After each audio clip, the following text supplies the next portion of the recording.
the Philippine star, was born in Alcantara, sir. Alcantara, Romblon in 1954.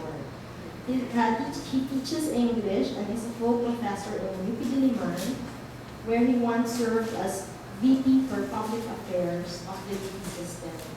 He's currently the director, Sir Tamahoe, of the Institute of Creative Writing, which is known as the Creative Writing Center. He has 15 books of his stories, plays, and essays, 5 of which received the National Book Award from the Manila Critics Circle.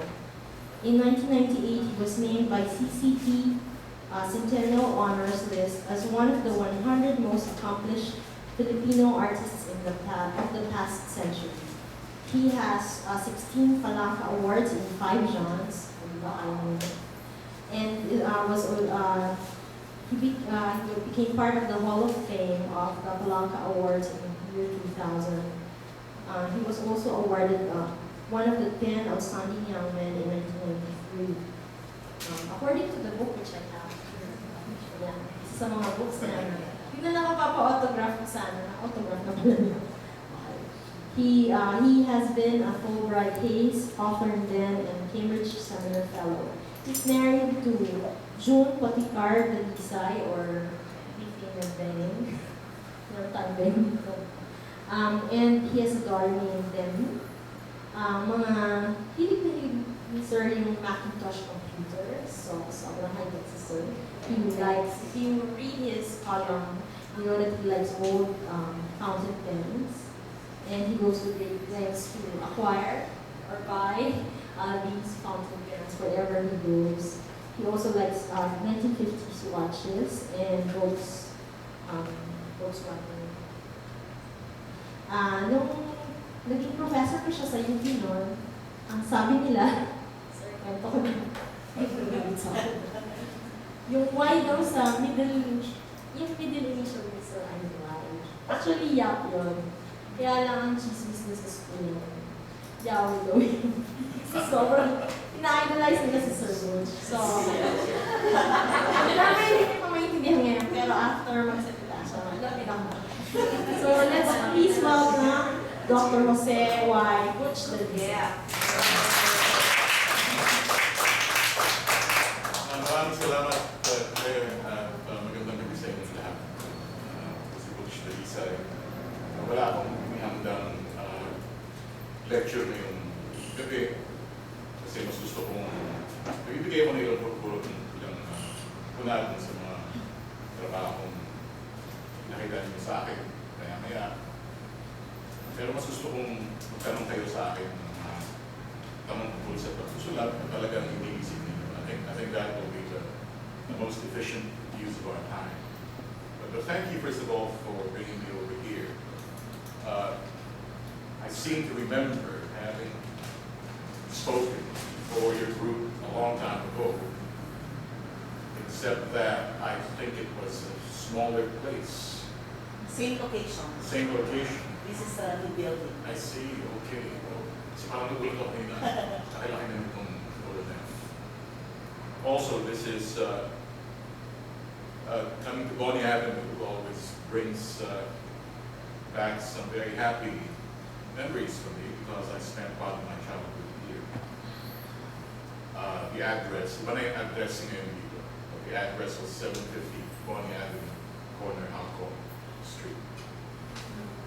I don't even know what it looks like these days. Sometimes I pass by there and I see nothing but warehouses, that sort of thing.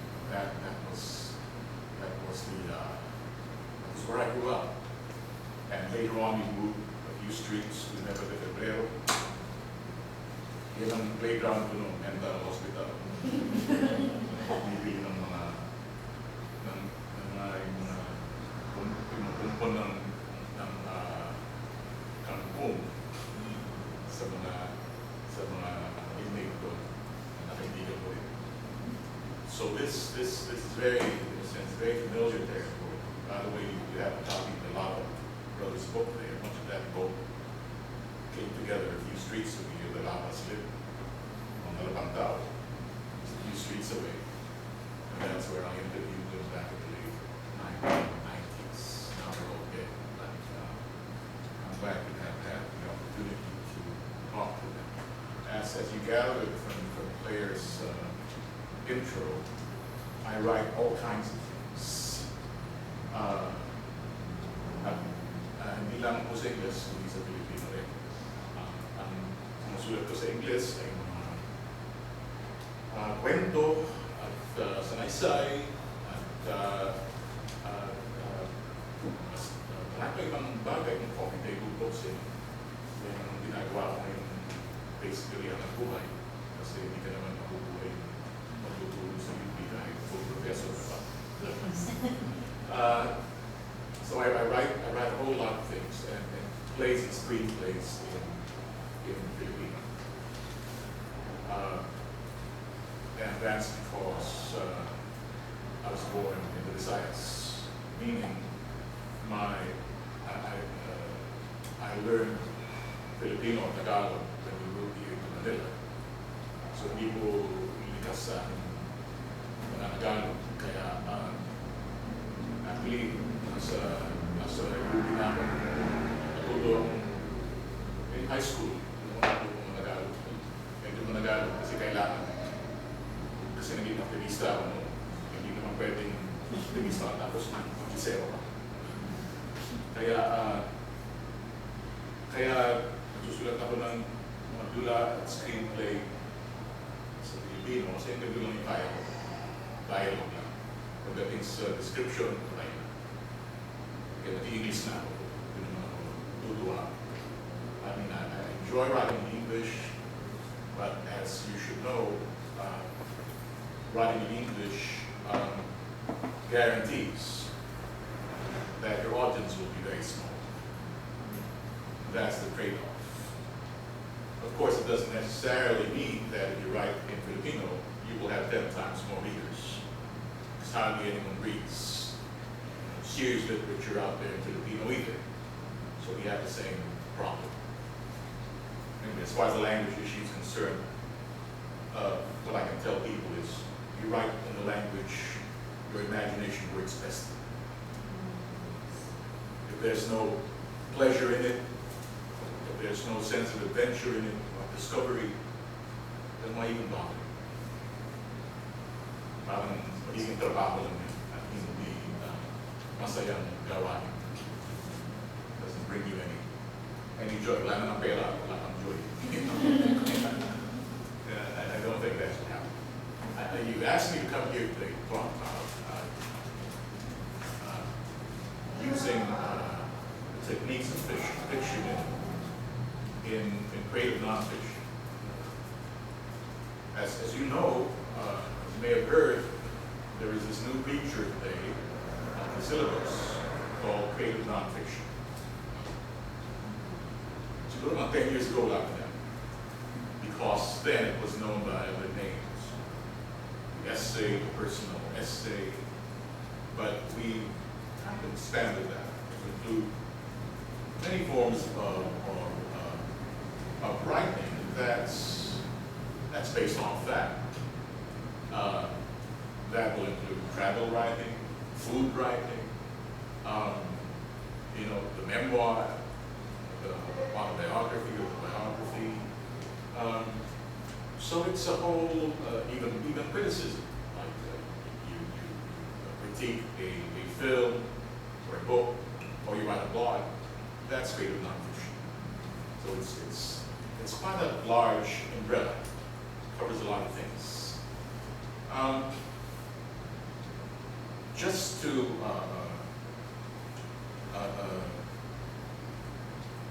put something in the heads of my students, however, on day one of our creative writing classes, one of the first things I tell them is that I ask them what the difference is between, let's say, fiction and the essay, especially the formal essay. And this is just to sort things out of people's heads. Pinag-usapan muna namin yung pagkakaiba bago namin pag-usapan kung ano yung pwedeng mag-overlap sa kanila. You all know what a short story is and what a novel is, right? read them, maybe you invite them.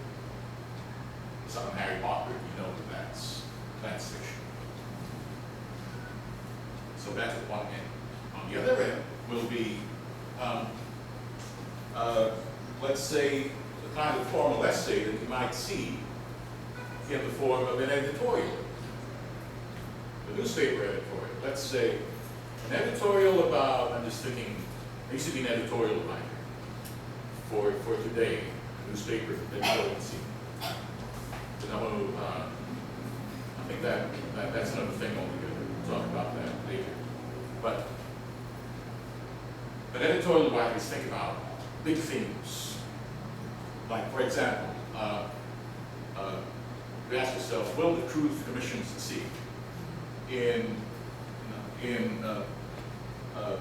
ferreting out the truth of what happened, past administration, and in administering justice where justice may be needed? So, tingnan mo yung mga salita. Truth, justice, malalaking big words. Abstractions. And this is really the area where the formal essay works best. You're dealing with subjects on an abstract, even philosophical level. But on the other hand, I also tell my students, when you write stories, when you write short stories for me, I do not want to see words like truth and justice. That's not because they're not important, or they shouldn't be there. I mean, of course, I'm talking about this in the extreme. Siyempre, pwede naman lumitaw yun doon. But the point I'm trying to make is that fiction, at least realist fiction, or even fantasy fiction, deals with concrete detail. You concretize what an editorial writer might deal with in the abstract. I don't want to talk about injustice, about poverty. I want to see it. So show me without telling me what injustice is. And this is where you come up with images like, oh, okay, there's this, and usually, unfortunately, first things that will pop into your mind will be cliches. Pag sinabi kong kahirapan ko, anong image ng kahirapan ng naisip ko? Pulubi, siyempre, pulubi, halimbawa tulad ng nagbibenta ng sampagita, diba? Yung sampagita vendor lagi yan na kumakatok dun sa bintana ng Mercedes-Benz. O yan ang picture ng injustice. Pwede na yun. Lalo-lalo na sa mga hindi sanay sa ganun. Mga imay, pwede na yun. But I will push you later on to be more original and more creative. In fact, I gave some students an advanced writing assignment. Write me a story about poverty that's not set in Payapas, but in Forest Park. Paano mo yan exactly? So poverty is not just a physical image. It can be something more insidious, something more subtle. But you get the basic idea. Abstraction and the abstract and the concrete. The best fiction is grounded in what will be familiar realities to most readers. If not physical reality, then it's at least something that their imaginations can grasp, even if it's let's say, the image or the figure of a dragon that never existed. But you can make a dragon look real in fiction because you literally flesh it out. You can see the scales, you can see the sharpness of the claws, you can see the glint of the dragon's eye. Pagka nagdetalye ng ganyan yan, huli mo na yung reader. Naniniwala na siya. I mean, compare that image to a phrase like mythical creature. Oh yeah, well, There you go, unicorn. Oh. See, but the unicorn is, even if, as far as we know, they never existed, you know, we see them often enough that we almost want to think, no, meron talaga. You know, they're very familiar. But this is the strange thing about fiction, when it works really, really well. Fiction becomes more believable, in fact. Fictional characters become more real than people who really live. I mean, just say, for example, let's say if you go to Jose Rizal, and we know Rizal because we're forced to read Rizal. Sayang na, we should be forced, pero buti na rin kasi nabasa natin lahat. But if I tell you, you know, if I bring out the name of Maria Clara, alam niyo lahat kung sino si Maria Clara. Pag sinabi kong si Padre Damaso, Padre Salvi, o si Doña Victorina, talagang puti-puti yung itsura niya, para silang mas totoo kesa kahit ilang mga bayani na nabuhay noon na hindi naman natin talaga kilala. Tulad na ano masasabi sa akin tungkol kay Graciano Lopez Haina.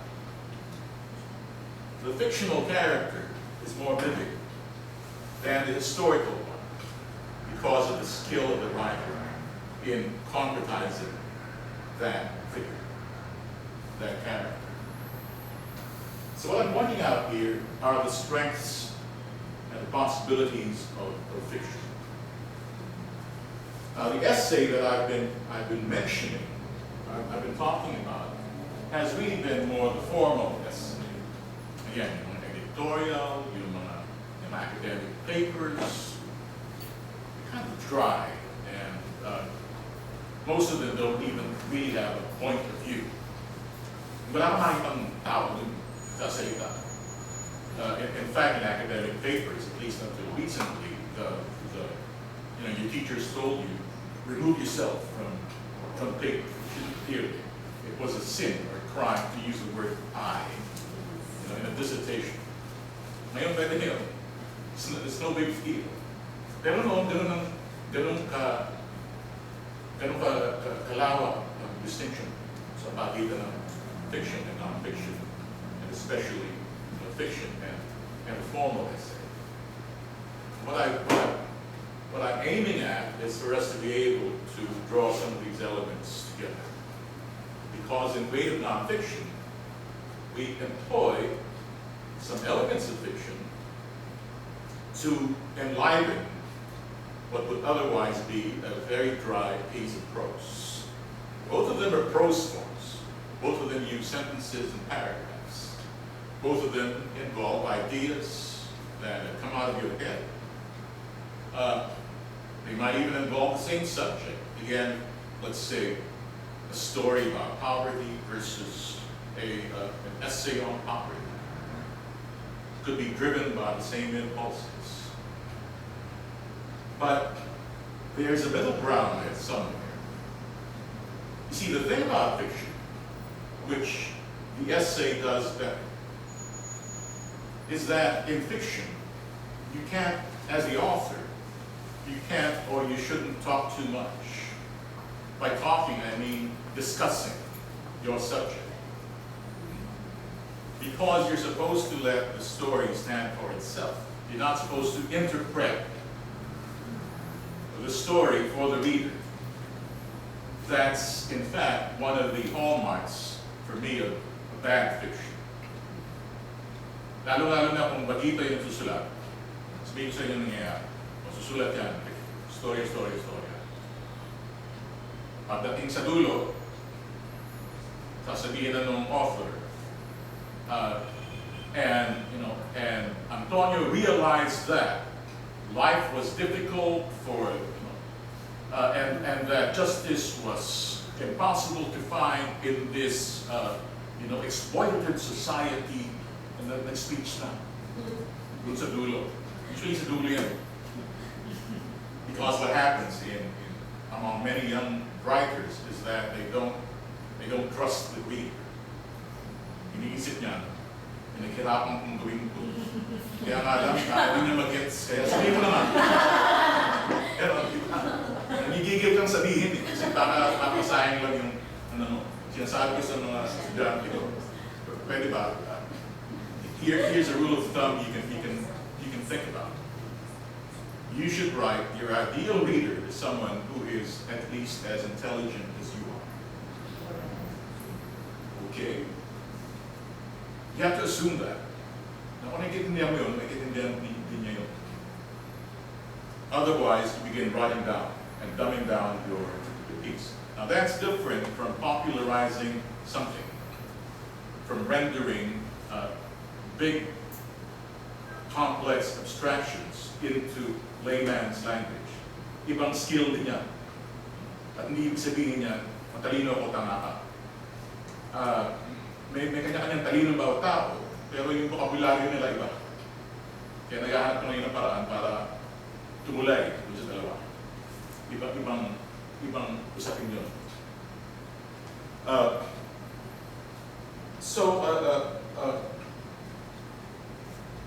There is now this whole area of creative nonfiction, which involves you as the author, very often also as a participant in the piece. Very often you will be there. You will be either the narrator or you will be the controlling intelligence. Nandiyan ka. Maybe in varying degrees of intimacy. May mga istorya na, may mga essay na talagang doon na doon ka. Like the pieces here, any of the pieces here are like that. Let's say the piece about David, the boy who nearly died. The piece about, of course, the long biography here, autobiography. Pieces like that really put the author in the forefront or in the center of attention.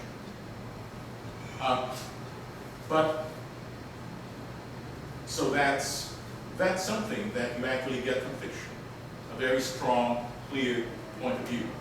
Because again, we were saying earlier, usually it's an essay, walang ganyan. You bleed the piece dry of authorial, of the author's presence. So much of creative nonfiction is personal. Whether it's a travel piece, or even if it's a cooking piece, a food piece, nandun ka. Ikaw yung, either ikaw yung cook, ikaw yung kumakain, ikaw yung nakatingin, but you're an active participant in the process. From fiction, we also get devices, not just the character, not just the point of view, but also devices like description. Description is the art of rendering in the most vivid terms a scene, putting things literally in their place, providing a setting for events to happen in, and detailing the different facets of the objects or of the characters in that picture. In other words, it's making the scene come alive. And this is one of the, I think this is one of the most pleasurable and also the most difficult things in writing. Because really it's a test of your eye. What are you seeing? How do you render that? Remember again, in some of my freshman classes, the very first thing we talk about is the difference between art and life. I put the word art here, life here, and I tell them provide the verb. Art does what to life. But that would be a long discussion. To jump right to one of the answers, it's that art structures life. It frames life. So that if you think of, let's say, painting, by convention, we are used these days to seeing paintings as rectangles, sometimes ovals. That's comfortable to us. So in other words, may frame. Even photographs are framing. That's a viewfinder mo. It's a lot more. It's a point and shoot mo. A frame. And when you do that, you're already pre-selecting consciously the elements that you want to keep in the frame and the elements that you want to keep out. Because you're saying that what's in the frame is the most important thing.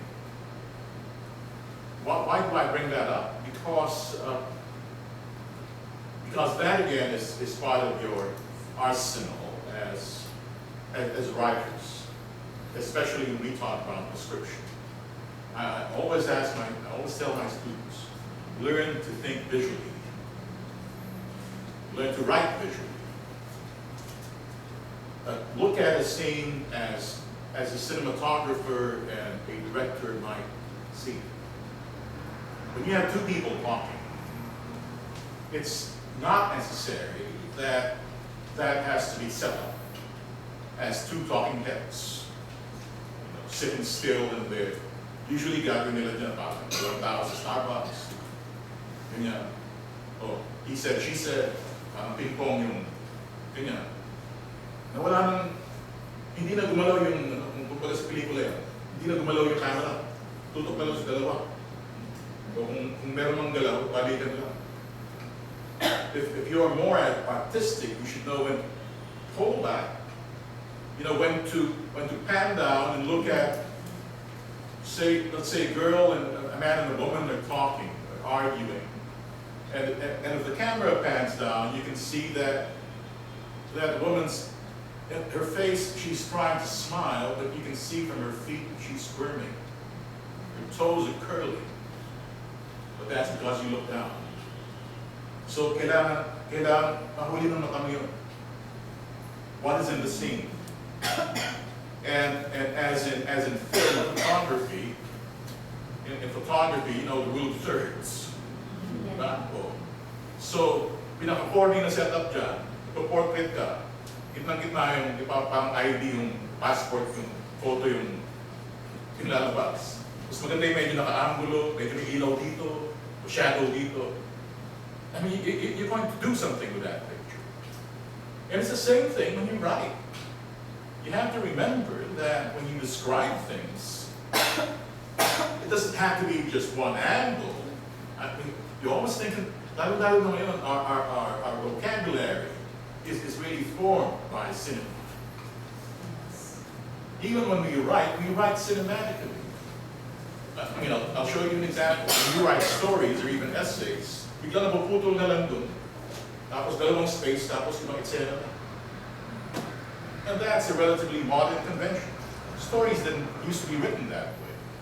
Nasanay lang tayo dun because that's the equivalent in prose of the cut, or the cutaway. In film. Sanay tayo niya, cut to cut. O kaya medyo dissolve, ng konti. But these abrupt transitions, I mean, we're conditioned to. So, when you describe something, I mean, when you deal with a, say, even with an essay, you can ask yourself if there are certain descriptive techniques that you can borrow from fiction that will help the reader kind of acclimatize to the place you are in your essay before you bring them somewhere. What I have in mind here is, again, to go back to the language of film. What I have in mind here is what's often called the establishing shot. Most movies will not begin na may away agad. No, diba? O may dramatic agad na nangyayari. They will take their time.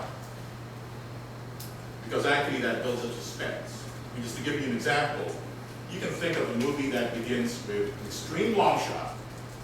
Let's say this is one of those dreamy places in Italy, in Europe. Extreme long shot, and so you see the bell tower and the piazza from a distance.